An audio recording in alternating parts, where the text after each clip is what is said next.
வணக்கம் நண்பர்களே. கற்றது தமிழ், தரமணி, தங்க மீன்கள், பேரன்பு, இப்படி மனிதர்களுடைய மென்மையான உணர்வுகளையும் ஒரு அடித்தட்டு மக்கள், நடுத்தர மக்களுடைய ஆழமான மனிதனுடைய மென் உணர்வுகளை பிரதிபலிக்கக்கூடிய ஒரு தரமான படங்களை எடுக்கக்கூடிய ஒரு தரமான இயக்குனர் ராம். அவர் பறந்து போ அப்படின்னு சொல்லி ஒரு படத்தை எடுத்திருக்காரு. சரி, என்னதான் சொல்லியிருக்காங்க அப்படின்னு சொல்லி போய் பார்க்கணும்னு போனால், படத்தில் ஒரு நடுத்தர குடும்பத்தில் இருக்கக்கூடிய ஒரு அப்பாவும் அம்மாவும் இருக்காங்க. அந்த அப்பா அம்மாவுக்கு ஒரு சின்ன பையன் இருக்கான். இவங்க தன்னோட சமூகத்தில் ஒரு கௌரவமாக ஒரு வாழ்க்கை வாழணும் அப்படின்றதுக்காகவும், தன்னோட பையன் தான் காணாத ஒரு வாழ்க்கையை தான் பையன் காணணும், தான் வாழாத வாழ்க்கையை ஒரு பையன் வாழணும் அப்படின்றதுக்காக தங்களோட கனவுகள்லாம் அந்த பையன் மீது சுமத்தி ஒரு வருஷத்துக்கு பல லட்ச ரூபாய் கட்டக்கூடிய ஒரு பள்ளிக்கூடத்தில் சேர்க்குறாங்க. அதுக்கேற்ற மாதிரி அவங்க வாழ்வியல் செலவுகள் இருக்குது. இதில் நிறைய இஎம்ஐலே வாங்கி போட்டு அவங்க வாழ்க்கையை ஓட்டிகிட்டு இருக்காங்க. இந்த இஎம்ஐ அடைக்கிறதுக்காக அப்பா ஒரு பக்கம் வர்றாரு, இங்கிட்டு அம்மா ஒரு பக்கம் அவங்க சின்ன ஒரு தொழில் பண்ணிட்டு அவங்க ஒரு பக்கம் வர்றாங்க. இதுக்கு நடுவில் அந்த சின்ன பையன் ஒரு பக்கம் ஓடிட்டு இருக்கான். வீட்டில் இருக்க எல்லாத்தையும் எண்ணெயிலேருந்து எல்லாத்தையும் அடித்து உடச்சி தூக்கி போடுறான். வெளியே கூட்டி போடுறான். சரி, வெளியே கூட்டி போனால் அங்கிட்டு ரோட்டில் போட்டு அங்கிட்ட இங்கிட்ட ஓடிட்டு இருக்கான். ரோட்டில் போனால் அந்த ஸ்கேட்டிங் வீலை மாட்டிக்கிட்டு ரோட்டில் அங்கே எங்கிட்ட ஓடி போயிடறான். சரி, என்ன தானே உனக்கு பிரச்சனை உட்கார வச்சு பேசினா, நீங்கள் அப்பாவும் அம்மாவும் என் கூடவே இருக்கணும் அப்படின்றான். அன்பு அவங்க தாத்தா வீட்டுக்கு போகிறாங்க. அன்போட அப்பாவுக்கும் அன்போட தாத்தாவுக்கும் இருக்கக்கூடிய அவங்க அப்பா பையன் உறவு எப்படியா இருந்தது, ஒரு விஷயம் நினச்சி அவங்களுக்கு கிடைக்கிறது எவ்வளோ கால இடைவெளியானது, அதோட உணர்வுபூர்வமாக எப்படி இருந்தது, நான் எனக்கு வாங்கின புது சட்டை அப்படின்ற அந்த உணர்வே எப்படி இருந்தது, ஒரு சட்டையை வாங்கிறதுக்காக அவங்க எவ்வளோ போராடினாங்க, எவ்வளோ காலம் எடுத்துக்கிட்டாங்க அப்படின்றத அவங்க ரெண்டு பேத்துக்கான உரையாடலை சொல்லும்போது காட்டுறாங்க. சின்ன வயசில் அன்போட அப்பாவுக்கு அந்த ஒரு விளையாட்டுக்கு போகிற டிஷர்ட்டும் ஒரு ஃபேண்ட் வாங்குறதுக்காகவே பெரிய போராட்டமாக அந்த கதையை சொல்லி எதுக்காக அந்த இது வாங்கப்பட்டது அப்படின்ற ஒரு பின் கதையை சொல்லி அவங்க அன்போட தாத்தா பேசுவார். ஒரு தலைமுறைக்கு ஒரு சின்ன ஒரு ஆடை வாங்குறதோட ஒரு கனவாக இருந்தது. ஆனால் இந்த தலைமுறைக்கு ஆடம்பரத்துக்காக எல்லாமே வாழ்க்கையே கடனில் ஓட்டுற மாதிரி இஎம்ஐ என்ற வாழ்க்கையில் ஓடிட்டுருக்கோம். இந்த இஎம்ஐ மாட்டிக்கிட்ட அன்போட அப்பா தன்னோட கடன் அடைக்கிறதுக்காக அன்போட தாத்தா கிட்ட போய் அவரோட சொத்தை விற்று வேணும்னு கேட்குறாரு. அவர் அதெல்லாம் தர முடியாது போடா அப்படின்னு சொல்லி அடித்து வட்டையிறாரு. திரும்பி ரோட்டுக்கு வந்து வீட்டுக்கு போகிறாங்க. வீட்டுக்கு போகிறவள்ள மழை வந்துடுது. தூரத்தில் இருக்க அன்போட அம்மாவும் அப்பாவும் ஃபோன் கால்லேயே பேசிக்கிறாங்க. போகிறவள்ள எங்கேயாவது ஒரு ரூம் எடுத்து தாங்க சொல்கிறாங்க. ஆனால் போகிற வழியில் மழை வந்துடுது. ஒரு ஓரமாக ஒரு கல் மண்டபம் மாதிரி இருக்கக்கூடிய ஒரு கோயில் மாதிரி இருக்குது. அங்கே தங்கக்கூடிய சூழல் உருவாகுது. அங்கே ஒரு முதியவர், ஒரு தோட்டம் நல்லா தாடியெல்லாம் வளர்த்து கொஞ்சம் ரொம்ப நாள் குளிக்காத ஒரு ஆள் மாதிரி ஒரு தாத்தா இருக்கார். அந்த தாத்தா கூட இவங்க தங்குறாங்க. தங்கும்போது மலையில் குளிர்கிறதுக்காக கொஞ்சம் விறகெல்லாம் போட்டு எடுத்து கொளுத்தி விட்ருக்காங்க. கொளுத்தி விட்டு பையனை தூங்க வச்சுட்டு என்ன பண்ணுறான், அன்போட அப்பா கையில் கட்டிக்கிட்டு அன்பு எங்கேயும் போயிடக்கூடாதுன்றதுக்காக அன்போட கையில் ஒரு கட்டு, அன்போட அப்பா கையில் ஒரு கட்டு துணி அப்படி கட்டி வச்சுருக்காங்க. கட்டி வச்சுட்டு இவன் தூங்காமல் அப்படியே காத்துட்டு இருக்கும்போது திடீர்னு விடிய காலையில் பார்த்து ஆளை காணோம். எங்கடா போனோம்னா பக்கத்தில் இருக்க மலை மேலே ஏறிடுவான். இவங்கிட்டு வண்டியெல்லாம் போட்டு அங்கிட்டு தேடிக்கிட்டு தான் மலையிலேருந்து கத்துவோம். அப்படி அன்பு, என்னடா உனக்கு பிரச்சனை அப்படின்ட்டு மலை மேலே ஏறிப்போனா, எனக்கு ஏற தெரியும் ஆனால் இறங்க தெரியாது அப்படின்ட்டான்.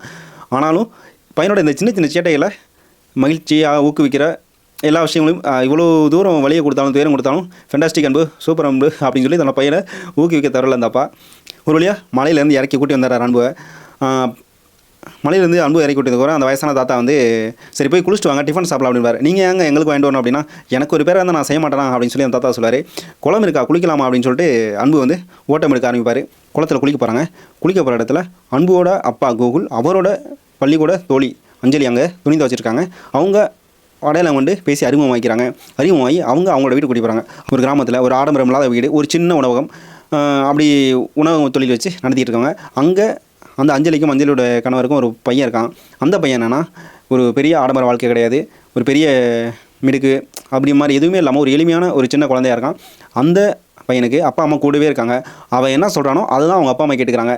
அஞ்சலியோட பையன் அன்பை கூட்டிகிட்டு மலை ஏறுறது உடையிறது அந்த கிராமத்து வாழ்க்கையில் கொஞ்சம் அப்படியே மகிழ்ச்சியாக ஓடிட்டு இருக்காங்க.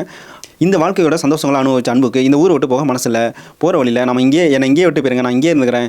ஏன்டா அப்படின்னா அவனுக்கு அப்பா அம்மா கூடவே இருக்காங்க, அவங்க வீட்டிலே இருக்காங்க, எனக்கு இந்த வாழ்க்கை தான் பிடிச்சிருக்கு, எனக்கு அப்பா அம்மாவும் கூட இருக்கணும் அப்படின்ற மாதிரி ஒரு டிமாண்ட் வைக்கிறாரு. அப்பா அம்மாவும் கூடவே இருக்கணும்னா வேலைக்கு போக முடியாது, வேலைக்கு போனால் வருமானம் வராது, வருமானம் வரலாம் இஎம்ஐ கட்ட முடியாது, இஎம்ஐ கட்டிட்டு தான் அந்த வாழ்க்கையை வாழ்ந்துகிட்டு இருக்கோம் அப்படின்ற உறுத்தல் கோகுலுக்குள்ளே, அன்போட அப்பா கோகுலுக்குள்ள ஒரே உறுத்தலாக இருக்கும். சரி, வீட்டுக்கு போகலான்னு கிளம்பும்போது நான் என்னோட கேர்ள் ஃப்ரெண்ட் வீட்டுக்கு போகிறேன் அப்படின்றான் அன்பு. வீட்டுக்கு போகணும்டா அப்படின்னா, நீ மட்டும் உன் கிரஷ் வீட்டுக்கு போகிற, நான் என் கிரஷ் வீட்டுக்கு போகக்கூடாதா அப்படின்னு ஒரு உரையாடல் வருது. அன்போட கிரஷ் வீட்டுக்கு போனால் அங்கே ஒரு பிரம்மாண்டமான அவங்க ஒரு செல்வ ஒரு செல்வந்த குடும்பமாக இருக்காங்க. இருக்கிற பைக்கே எல்லாமே பல லட்ச ரூபா பைக்காக இருக்குது. அவங்க வாழ்கிற ஒன்றுமே ஒரு பெரிய விலையுயர்ந்த ஒரு வீடு, விலையுயர்ந்த பொருட்கள் உள்ள ஒரு வீடாக இருக்குது. இது மாதிரிலாம் நம்ம கனவோட வர முடியுமான்னு தெரியல அப்படின்ற மாதிரி உணர்வு வயப்பட்டு கோகுல் வந்து அவங்க மனைவிட்ட பேசிக்கிட்டு இருப்பாங்க. அன்போட கிரஷ் வீட்டிலேருந்து அன்பும் கோகுலும் கிளம்புறாங்க.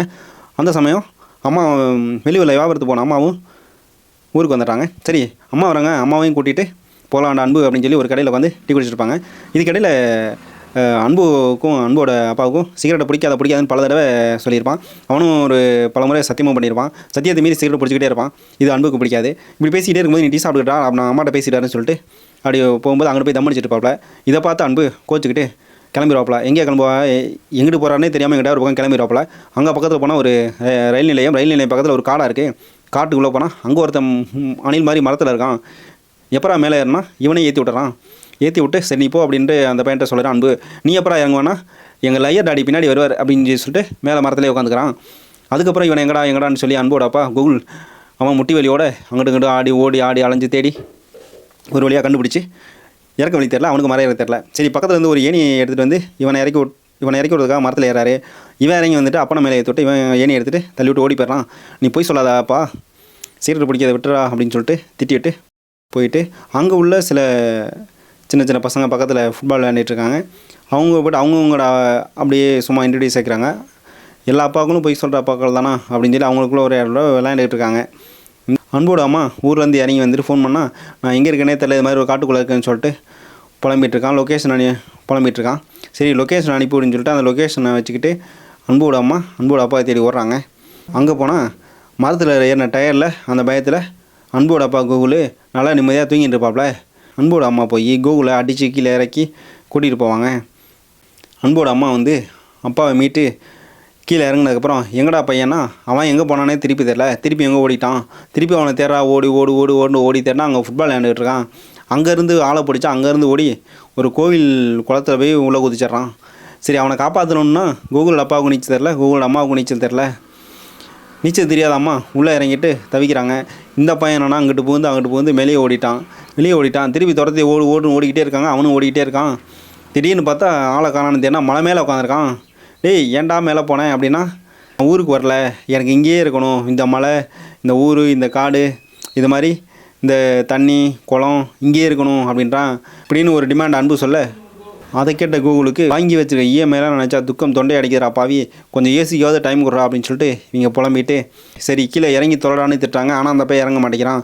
சரி அப்படின்னு சொல்லி இவங்க புருஷன் முட்டாட்டியும் முட்டி வலியோட கால் வலியோட மேலே ஏறி போனால் அவன் இந்த பக்கமாக கீழே இறங்கிட்டான்.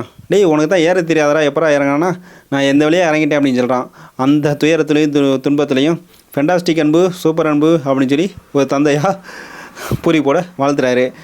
அந்த சமயத்துலேயும் இங்கே பார் சிகரெட்டை நான் தூக்கி போட்டேன் அப்படின்னு சொல்லிட்டு கீழே தூக்கி வீசிட்டு அப்படியே ரிலாக்ஸாக உட்காடுறாங்க. அதோட படத்தை முடிச்சிடாப்புல கடைசியில் என்னதையா சொல்ல வரீங்க அப்படின்னு கேட்டால், அந்த குழந்தைகளாக வாழ விடுங்க.